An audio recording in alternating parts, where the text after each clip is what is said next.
Berarti sampean saurenge wis tau ngurus dhewe pajeke. Tahu Mas, tapi ditolak. Ditolak? Iya. Ngurus piye Mas wi? Maksudnya online ngono ya? Ngurus online. Ping piro iki? Nenek lek ping telu lak muncul to Mas. Ditolak terus. Guru oleh surat itu. Surat penolakannya ngono ya. Tapi lek ngurus sing langsung teko ning kantor pajeke nu jek pisan iki Mas ya? Iya lagi pisan iki Mas. Ning Gimbo-Semuso Mas ya? Iya. Lah gimana sampean renone nggo apa ya Mas? Nggo kertas telu Mas. Engko lek ngirimi kanca aku kok. Oh, sebab sing telu kuwi mau ya. Sing karo sing penting sing enek kuwi ya Mas, sing metu stempel saka pabrik ya. Iya Mas. Nganu kok tak jalukne stempel di pabrik. Uni jaluk piye Mas sampean? Ya semono tak dudoni iki ngono paham dhewe Mas. Paham dhewe ya? Langsung diwehi ya. Langsung di urek-urek. Juga seluruh Mas, muga-muga engko ngeklaim sing offline iki iso lancar, ora ditolak neh, pokoke iso cair lah. Amin. Muga-muga cair Mas. Muga-muga iso cair Mas.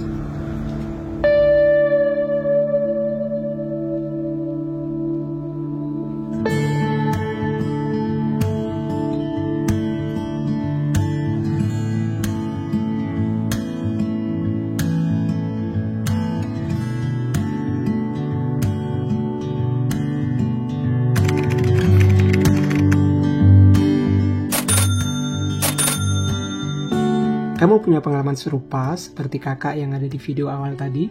Sudah mencoba klaim online pengurangan pajak tapi ditolak? Bahkan sudah dicoba berulang kali pun tapi tetap ditolak terus? Kalau iya, mungkin video ini cocok untuk kamu. Simak terus dan tonton sampai selesai.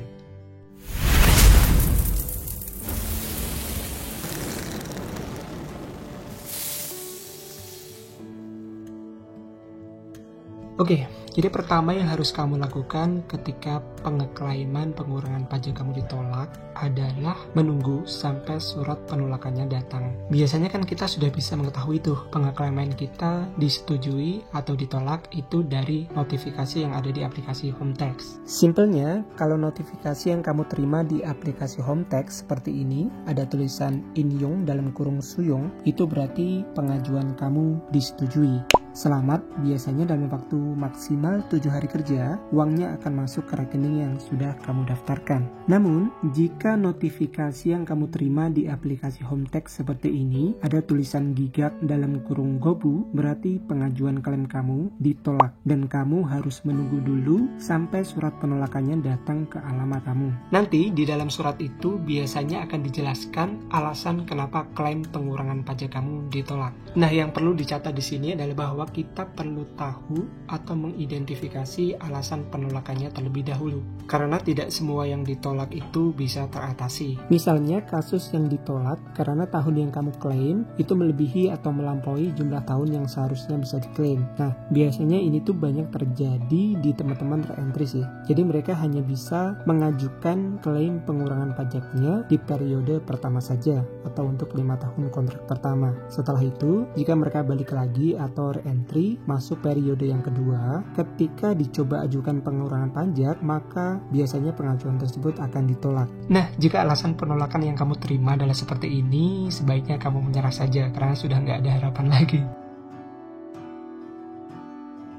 Jika alasan penolakan yang kamu terima itu bilang bahwa pengajuan klaim kamu itu ditolak karena perusahaan belum atau tidak mengumpulkan yang namanya Jungsogyop Jogja Sertifikasi Kamyon Desangyong Seso atau surat pernyataan kelayakan pengurangan pajak penghasilan bagi pekerja usaha kecil dan menengah, itu insya Allah kamu masih punya harapan. Yang perlu kamu lakukan hanyalah menyerahkan dokumen yang diminta di surat tadi. Biasanya 1 lembar itu saja sudah cukup sih, karena kan yang diminta di surat penolakannya itu hanya 1 lembar itu aja kan. Namun nanti untuk sekedar berjaga-jaga aja, nanti kamu isi juga untuk 2 lembar dokumen ini.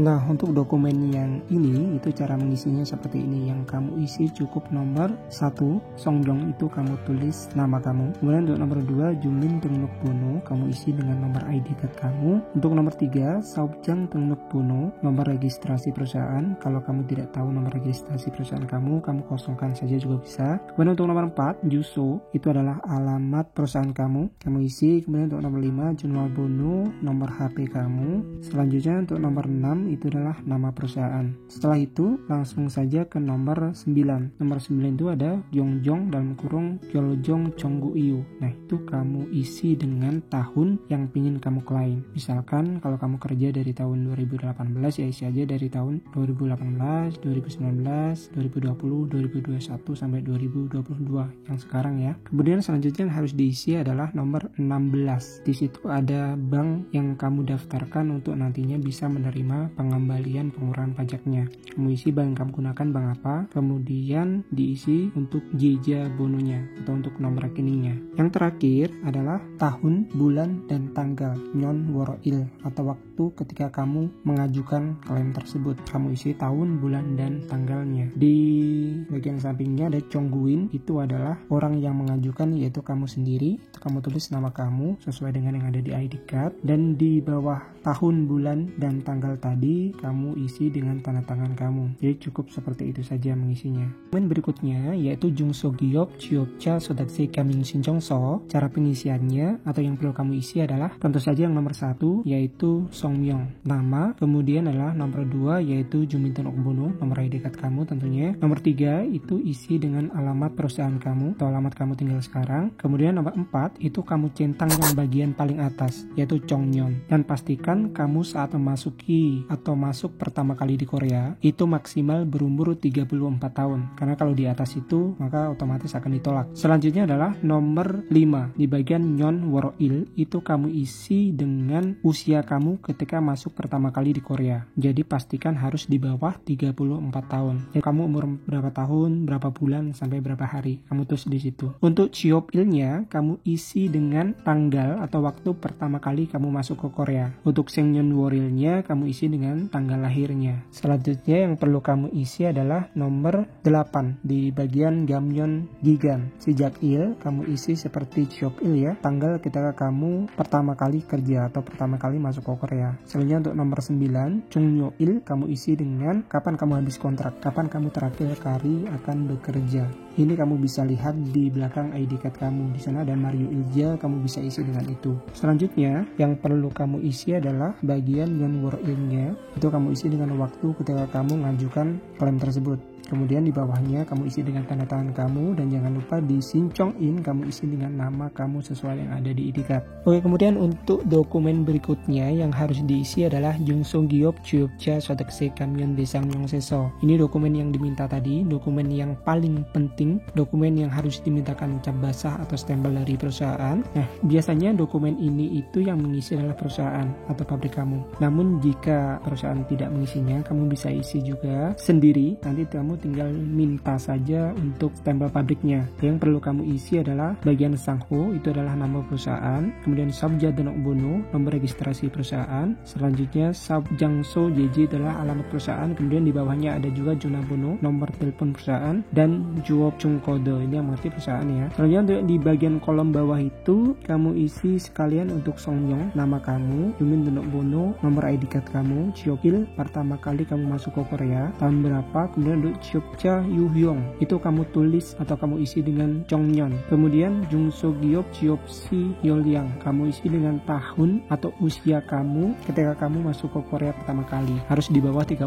tahun ya. Selanjutnya untuk kolom berikutnya yang Byongyok Kenmugigan sama Byongyok Kenmugigan Jagamhu Yolyang itu kamu kosongkan saja, tidak apa-apa, dan langsung saja isi di bagian Gamyeon Gigan. Sejak ilnya kamu isi dengan tanggal pertama kali bekerja atau tanggal pertama kali masuk ke Korea, dan Jungnyo Il yaitu habis masa kerjanya tanggal berapa. Bisa kamu lihat di belakang ID card perusahaan. Nanti di bagian Yeonwor Il-nya diisi waktu ketika kantor itu mengisinya itu dengan stempel atau cap basah di perusahaan.